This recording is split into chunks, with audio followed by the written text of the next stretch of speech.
السلام عليكم ورحمة الله وبركاته.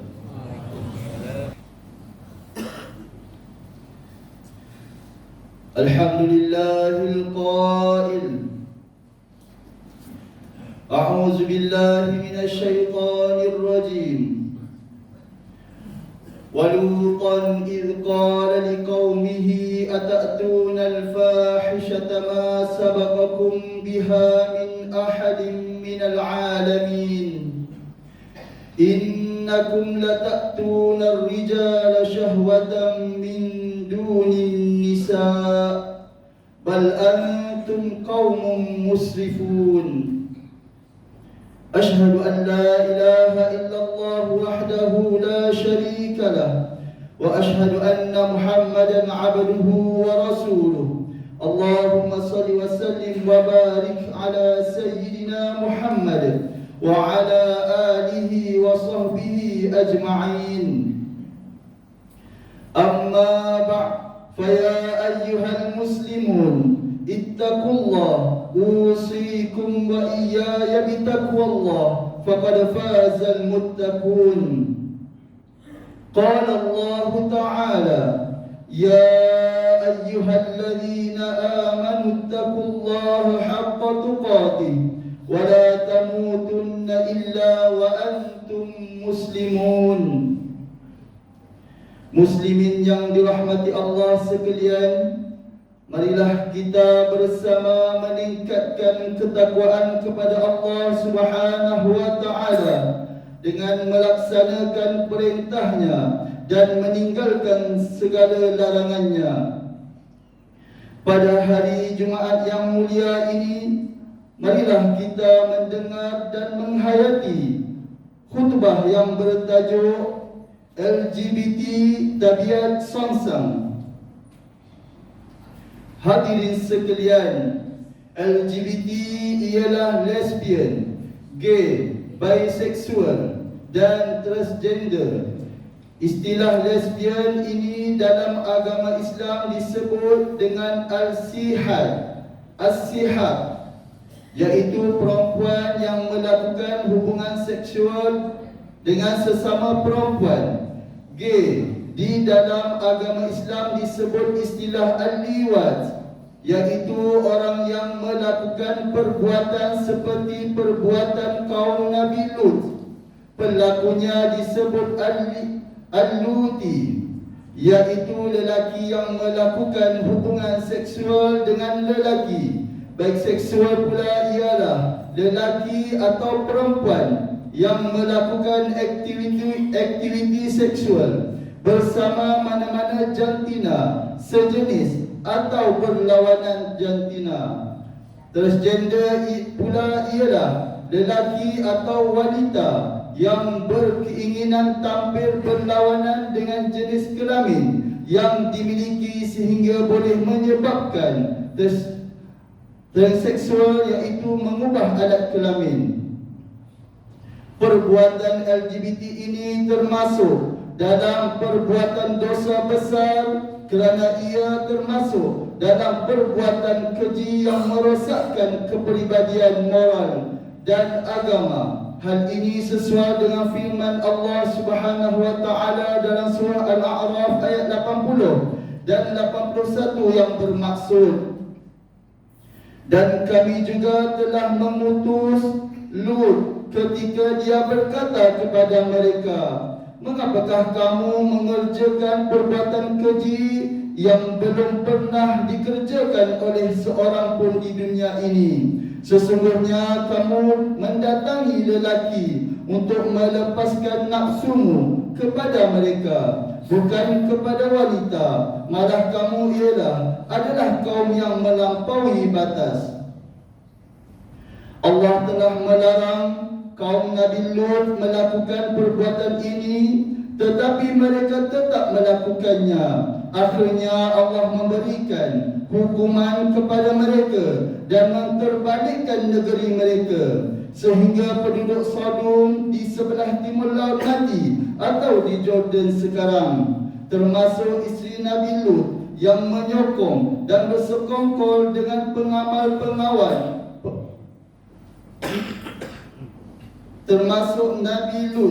termasuk isteri Nabi Lut yang menyokong dan bersekongkol dengan pengamal-pengamal liwat,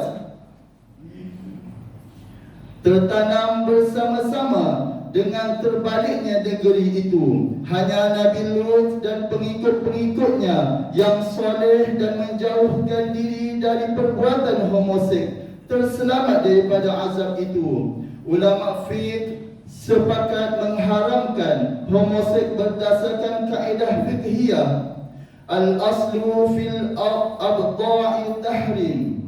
Asal hubungan seks adalah haram. Ulama fiqh juga sepakat mengharamkan perbuatan lesbian berdasarkan hadis yang diriwayatkan oleh Abi Sa'id Al-Khudri bahawa Rasulullah SAW bersabda, "Janganlah lelaki melihat aurat lelaki lain, dan janganlah wanita melihat aurat wanita lain, dan janganlah bersentuhan lelaki dengan lelaki lain di bawah sehelai selimut atau kain, dan jangan pula wanita bersentuhan dengan wanita lain di bawah sehelai selimut atau kain." Riwayat Al-Muslim. Dari dalil di atas dapat disimpulkan bahawa perbuatan LGBT adalah haram hukumnya dan bercanggah dengan syariat Islam. Apa yang terjadi sekiranya lelaki berkahwin dengan lelaki dan perempuan berkahwin dengan perempuan? Sanggupkah kita menghadapi bala daripada Allah Subhanahu wa ta'ala sebagaimana yang diturunkan kepada umat Nabi Lut? Permukaan bumi diterbalikkan ke bawah perut bumi, naik ke atas, dan didatangkan pula hujan batu ke atas kita. Haramnya LGBT bukan hanya kerana merosakkan kemuliaan dan martabat kemanusiaan. Lebih besar lagi runtuhnya sebuah sistem bermasyarakat yang rukun dan harmoni. Allah Subhanahu wa ta'ala memurkai tingkah laku lelaki yang mempunyai sifat keperempuanan dan sebaliknya. Sebagaimana hadis daripada Abu Abbas radhiyallahu anhuma bahawa Rasulullah sallallahu alaihi wasallam bersabda yang bermaksud, Allah tidak akan melihat kepada seorang lelaki yang mendatangi seorang lelaki ataupun seorang perempuan melakukan hubungan seks melalui dubur. Riwayat At-Tirmizi. Dalam hadis yang lain yang juga diriwayatkan oleh Abu Abbas radhiyallahu anhuma bahawa Rasulullah sallallahu alaihi wasallam bersabda yang bermaksud, Rasulullah sallallahu alaihi wasallam melaknat orang-orang lelaki yang menyerupai perempuan dan perempuan yang menyerupai lelaki. Riwayat Al-Bukhari. Hadis-hadis ini menunjukkan bahawa lelaki tidak boleh menyerupai perempuan dan sebaliknya tidak dikutuk oleh Allah perbuatannya itu, melainkan kerana perbuatan itu dilarang. Haram melakukan LGBT bahkan jauh lebih berbahaya dan boleh membawa kepada kerosakan akidah bagi orang yang mempertahankannya. Kecelaruan emosi dan seksual mestilah diselesaikan dengan merujuk kepada nas Al-Quran dan Al-Hadis. Tidak boleh memperturutkan dengan hujah akal semata-mata kerana akal manusia itu terbatas. Firman Allah Subhanahu wa ta'ala dalam surah Al-Anbiya ayat 35 yang bermaksud, setiap yang bernyawa akan merasai mati. Kami akan menguji kamu dengan keburukan dan kebaikan sebagai cubaan yang sebenar-benarnya, dan hanyalah kepada kamilah kamu dikembalikan. Justru orang Islam wajib mengikuti panduan wahyu sepenuhnya sepenuhnya, bukan mengubah fahaman wahyu berdasarkan logik akal semata-mata. Kerana akidah yang benar mesti berlandaskan panduan dan pemahaman terhadap Al-Quran, hadis dan ijma' ulama. Orang Islam wajib menjauhi fahaman dan pemikiran liberalisme selaras dengan keputusan Jawatan Kuasa Fatwa Negeri Selangor yang menyatakan Sisters in Islam, dan mana-mana individu, pertubuhan atau institusi yang berpegang kepada fahaman liberalisme dan pluralisme agama adalah sesat dan menyeleweng daripada ajaran Islam. Mana-mana individu atau kumpulan yang menyatakan sokongan terhadap hak asasi LGBT adalah haram kerana perbuatan yang menyokong kepada kemungkaran boleh merosakkan akidah. LGBT adalah perbuatan yang mungkar dan wajib dicegah. Ia berdasarkan firman Allah Subhanahu wa taala dalam surah At-Taubah ayat 67 yang bermaksud, orang-orang munafik lelaki dan perempuan setengahnya adalah sama dengan setengah yang lain. Mereka masing-masing menyeru kepada perbuatan yang mungkar dan melarang dari perbuatan yang baik. Bahkan Rasulullah SAW mengingatkan bahawa mereka yang tidak mencegah kemungkaran sedangkan dia mampu, maka dibimbangi akan ditimpa azab dari Allah. Firman Allah Subhanahu wa taala dalam surah Al-Anfal ayat 25. A'udzu billahi minasyaitonir rajim. واتقوا فتنة لا تصيبن الذين ظلموا منكم خاصة واعلموا أن الله شديد العقاب.